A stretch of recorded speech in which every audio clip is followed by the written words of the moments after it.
Hello, thank you for inviting me to speak. I've really enjoyed the talk so far. My name is Eyoh. I'm from the University of Edinburgh, and I'll be talking about schistosome vaccinology today. And as you can see from the map, schistosomiasis is a widespread disease. The often quoted figure of 200 million people are infected worldwide. And on the right is about 10 years ago, Biovax was the leading vaccine candidate. And as we know, there's still no licensed vaccine for schistosomiasis. So the two questions I'll be grappling with today are, why don't we have a vaccine for schistosomiasis? And what's the way forward? The picture there is a bit of foreshadowing, is the tegument of the schistosome parasite, and which is damaged by drug treatment per sequentel. But I'll come back to that slide later on. So, the history of schistosome vaccinology. Most of you guys here probably know a lot more about the history of schistosome vaccinology than I do, so I'll briefly talk about it. But the first model was the irradiated Saccharian vaccine model, which showed upwards to 90% reduction of worm burdens, which the picture indicated basically the Saccharian was irradiated and given to mice and then was challenged. That led to the crude parasite extract, which showed a moderate 50% reduction of worm burdens, which led to the recombinant protein paradigm that we have persisted with. And so you can see the recombinant protein model was 30 to 50% reduction of worm burdens. So we are getting more sophisticated in terms of technology, but the efficacy is going down. And currently there are more than 100 schistosome antigens. But as I said previously, we do not have a viable vaccine. So why don't we have a vaccine? Now, I should give a preamble. I'm not going to talk about the economics. I'm just going to talk about the science here. All right. This one is a bit obvious. Number one, antigens do not induce high levels of protection. And that might be because of the subunit vaccine model that we have endured with, because subunit vaccines typically are not highly immunogenic. The protein expression system, because schistosomes are eukaryote organisms, therefore eukaryote proteins, and so if you try to express certain proteins in bacteria model, it might not be feasible, or it will be feasible, but it might not resemble the actual wild type protein. Adjuvant.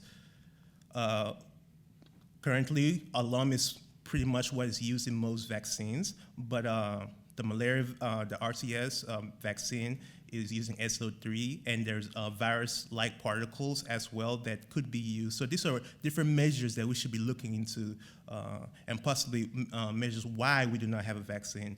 But the ones I want to focus are number 3 and number 4.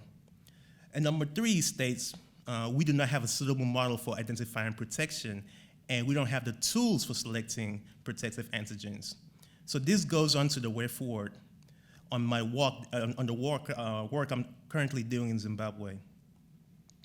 So I introduced to you a new paradigm of searching for vaccine, which is called the infection and treatment protocol. So it's pretty easy to understand. The concept is not that far out. So treatment kills parasite, release antigens to host immune systems, and the introduction of antigens is synonymous to vaccination. So the Thalidomide vaccine, which is a commercialized vaccine, is basically what we do in cattle. We get cattle infected with Thalidomide and then treat it, and then that animal is essentially vaccinated. And also the malaria vaccine, which Scenario is coming up with, is basically the same thing. You infect with sporozoites with concurrent chloroquine treatment.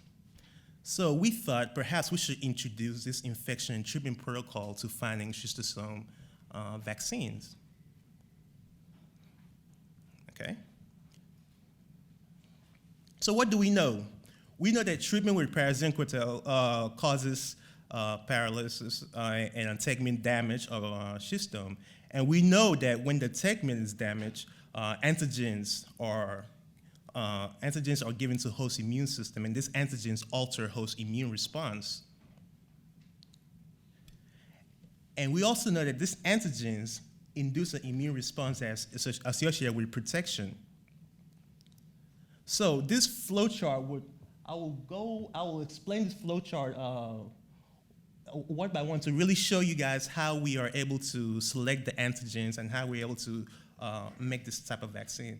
So basically, you go to Zimbabwe, anybody who's infected with hematobium, we treat them, which is depicted by the picture of that gentleman holding a urine sample. So that's hematuria in the urine, a hallmark of infection. So we treat people who are infected, and we treat them, and the treatment is curative, so they're no longer positive, egg positive in the urine. We follow them up to about 5 years or so, 18 months, up to 5 years at some point. And then we have two different cohorts that emerge. We have a reinfected group and a not reinfected group. And this answers number 3, where I said we do not have an understanding of protection. DIR groups and CI, which is chronically infected groups, are the two cohorts that emerge from this treatment principle.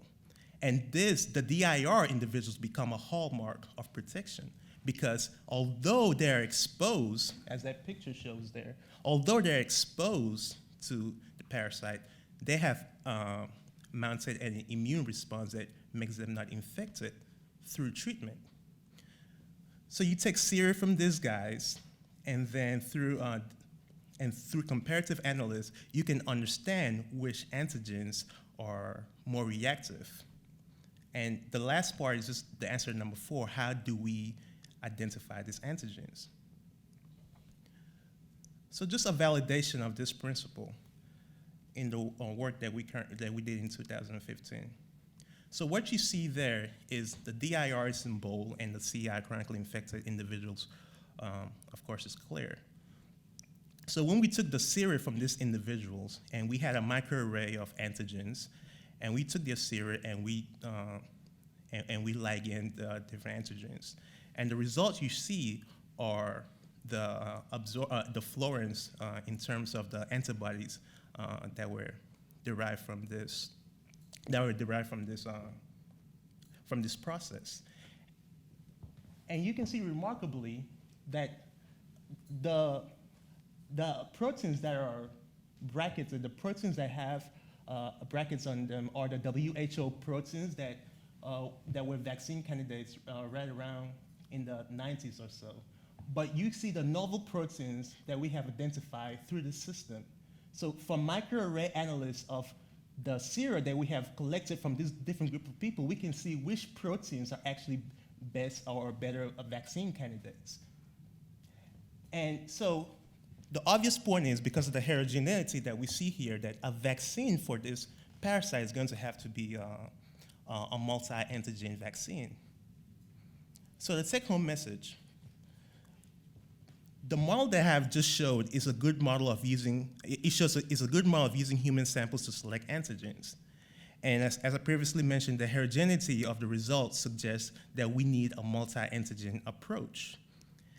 But most importantly, the infection and treatment model introduces several antigens. Therefore, you're not just focusing on one protein. So it's basically evolution proof, because to the vaccine that we're making in the lab, you have different epitopes, you have different proteins because this model suggests that not one protein is going to suffice for a vaccine.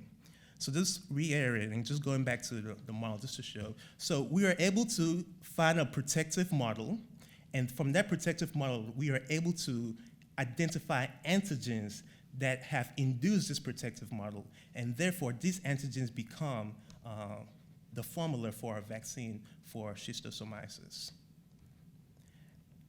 And that's the conclusion of my talk, and I would just like to thank the people from the University of Edinburgh that I work with, especially Dr. Mutapi, and the collaborators that we work with from Zimbabwe to Fields Up, to Streams Upfield. So, and also the participants that we work with, the kids in Zimbabwe, they have really make our work possible. So thank you.